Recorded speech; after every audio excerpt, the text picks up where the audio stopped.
ब्रह्ममुरारिसुराचितलिङ्गम् निर्मलभासितशोभितलिङ्गम् जन्मज दुःखविनाशकलिङ्गम् तत्प्रणमामि सदा शिवलिङ्गम्। ब्रह्ममुरारिसुराचितलिङ्गम् निर्मलभासितशोभितलिङ्गम् जन्मज दुःखविनाशकलिङ्गम् तत्प्रणमामि सदा शिवलिङ्गम्।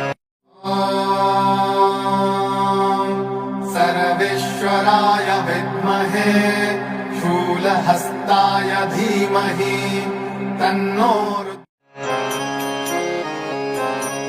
ब्रह्ममुरारिसुराचितलिङ्गम् निर्मलभासितशोभितलिङ्गम् जन्मज दुःखविनाशकलिङ्गम् तत्प्रणमामि